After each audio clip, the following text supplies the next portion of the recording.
Film ഗാരേജിലേക്ക് ഇവർക്കും സ്വാഗതം. ഇന്ന് മാർച്ച് 21-ാം തീയതി ഈ രാത്രി വൈകിയ വേളയിൽ എമ്പുരാൻ എന്ന ലാലേട്ടന്റെ കരിയറിലെ ഏറ്റവും വലിയ സിനിമയുടെ ഏറ്റവും പുതിയ world wide presale collection update ആക്കപ്പെട്ടിരിക്കുകയാണ്. അത് പ്രകാരം പ്രതീക്ഷിച്ചതിനേക്കാൾ മുകളിലേക്ക് സിനിമ സഞ്ചരിക്കുന്ന ഒരു കാഴ്ചയാണ് കണ്ടത്. ഇന്നലെ എല്ലാം തന്നെ ഇന്നത്തോടെ സിനിമ 20 കോടിയിലധികം വേൾഡ് വൈഡ് പ്രീസെയിൽ കളക്ഷൻ നേടിയെടുക്കുമെന്ന് പ്രതീക്ഷ സ്ഥാനത്ത് ഇപ്പോഴത്തെ 20 കോടിയല്ല, 23 കോടിയല്ല, 25 കോടിയും കടന്ന് 27 കോടി കടന്നിരിക്കുന്നു എന്നൊരു റിപ്പോർട്ടാണ് ഏറ്റവും അവസാനം വന്നിരിക്കുന്നത്. എമ്പുരാൻ എന്ന സിനിമയുടെ വേൾഡ് വൈഡ് പ്രീസെയിൽ കളക്ഷൻ അങ്ങനെ 27 കോടി കടന്നിരിക്കുകയാണ്. അതിൽ $2 മില്യൺ കളക്ഷൻ, അതായത് ഏകദേശം 16-17 കോടി കളക്ഷനും ഇതിനോടകം തന്നെ എമ്പുരാൻ നേടിയെടുത്തിരിക്കുന്നത് വിദേശ രാജ്യങ്ങളിൽ നിന്നാണ്. സിനിമയുടെ ഇന്ത്യൻ പ്രീസെയിൽ കളക്ഷൻ 10 കോടി രൂപയ്ക്ക് മുകളിലും കേരള പ്രീസെയിൽ കളക്ഷൻ 8 കോടി രൂപയ്ക്ക് മുകളിലേക്കും എത്തപ്പെട്ടിട്ടുണ്ടാകുമെന്നാണ് കരുതുന്നത്. സിനിമയുടെ ഏറ്റവും പുതിയ കേരള പ്രീസെയിൽ ഇന്ന് വൈകിട്ട് വന്നതിന് ശേഷം പിന്നെ അപ്ഡേറ്റ് ആക്കപ്പെട്ടിട്ടില്ല. എന്തായാലും നാളെ രാവിലെ തന്നെ അടുത്ത പ്രീസെയിൽ കളക്ഷൻ കേരളത്തിൽ നിന്ന് അപ്ഡേറ്റ് ആക്കപ്പെടും. അത് എങ്ങനെ പോയാലും 8-9 കോടി റേഞ്ചിലാണ് നാം പ്രതീക്ഷിക്കുന്നത്. അത് നാളെ അറിയാനായിട്ട് കാത്തിരിക്കൂ.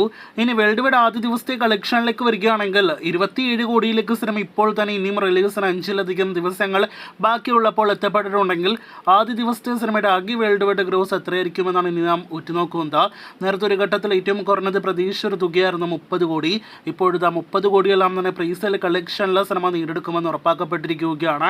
35-40 കോടിയെല്ലാം തന്നെ നിലവിലെ ട്രെൻഡ് വെച്ച് നോക്കുകയാണെങ്കിൽ പ്രീസെയിലൂടെ സിനിമ നേടിയെടുക്കാനുള്ള സാധ്യതകൾ തള്ളിക്കളയാനായിട്ട് കഴിയില്ല. റെസ്റ്റ് ഓഫ് ഇന്ത്യയിൽ ഒന്നുകൂടി ശോഭിക്കുകയാണെങ്കിൽ ആ ലെവലിലേക്ക് സിനിമ എത്തപ്പെടും. അതിനുമപ്പുറം ഒരുപാട് പ്രേക്ഷകർ ഉറ്റുനോക്കുന്ന 50 കോടിയിലേക്ക് എമ്പുരാൻ ആദ്യ ദിവസം വേൾഡ് വൈഡ് ബോക്സ് ഓഫീസിൽ എത്തപ്പെടുമോ എന്നാണ് ഇനി എല്ലാവരും ഉറ്റുനോക്കുന്നത്. നിലവിൽ 50 കോടിയാണ് സിനിമയുടെ ആദ്യ ദിവസത്തെ world wide box office collection target എന്നാണ് സോഷ്യൽ മീഡിയ കമന്റുകളിൽ നിന്ന് വായിച്ചെടുക്കാനായിട്ട് കഴിഞ്ഞിരിക്കുന്നത്. 2-3 ദിവസങ്ങൾക്ക് മുന്നേ മലയാള സിനിമ ഇൻഡസ്ട്രിക്ക് 50 കോടി ആദ്യ ദിവസം കളക്ഷൻ ബാലികേറ മലയെന്നാണ് അറിയിച്ചത്. എന്തായാലും ബാലികേറ മല ഇപ്പോഴും ബാലികേറ മല തന്നെയാണ്. എന്തായാലും ബാലിക്ക് മലയിൽ കയറാനായിട്ട് കഴിഞ്ഞാൽ അത് വേറെ ലെവൽ എന്ന് നിസ്സംശയം പറയാം.